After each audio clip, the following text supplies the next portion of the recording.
Hey everyone, Roman Prokopchik here, Ukraine News, October 3rd, 2022. So Ukrainian forces continue to liberate settlements east and northeast of Lyman and have liberated Torske in the Donetsk Oblast. Russian sources claim that Russian forces withdrew from their positions northeast of Lyman, likely to positions around Kreminna and along the R66 Svatove-Kreminna highway. Ukrainian forces continue to advance on the settlements east of Kupyansk and have liberated Kisharivka in Kharkiv Oblast. Russian forces continue to launch unsuccessful attacks in the Donetsk Oblast. Ukrainian forces resume counteroffensives in northern Kherson Oblast. Russian forces continue to target Kryvyi in Mykolaiv Oblast with Iranian-made Shahed-136 drones. IAEA head seeks release of Ukrainian nuclear plant lead, and Germany, Denmark, and Norway to deliver 16 howitzers to Ukraine. So, on a daily basis, at this point, Ukraine keeps pushing from Izum.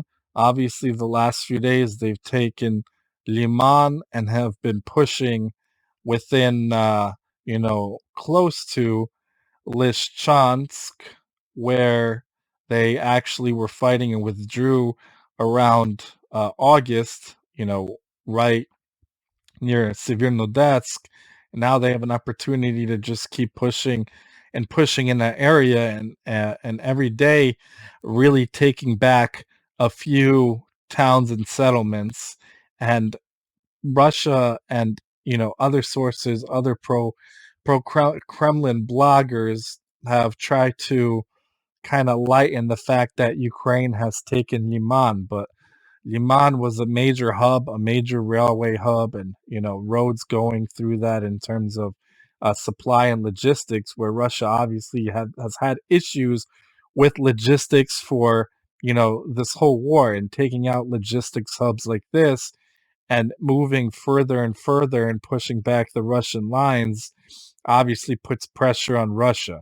The only place Russia is really doing or trying to push in terms of any kind of offensive is by Bakhmut, but that is repelled. Like, those have been repelled on a daily basis. I believe the last time there was even any progress, which was like meters and not even like kilometers, was a few weeks ago. So Ukraine is repelling those attacks, and Ukraine also, it's been reported that they broke the lines kind of in the northern tip of the Kherson offensive, broke through and have taken several settlements there as well.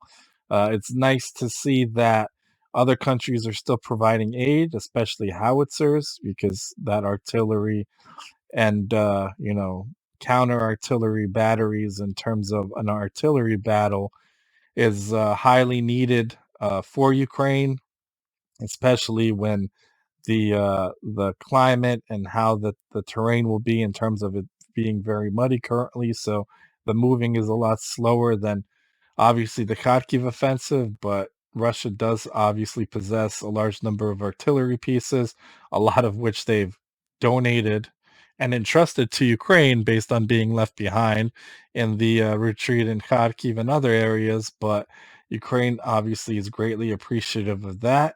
So I really appreciate everyone listening. Slava Ukraini, Heroyam Slava, Slava Bohu, God bless.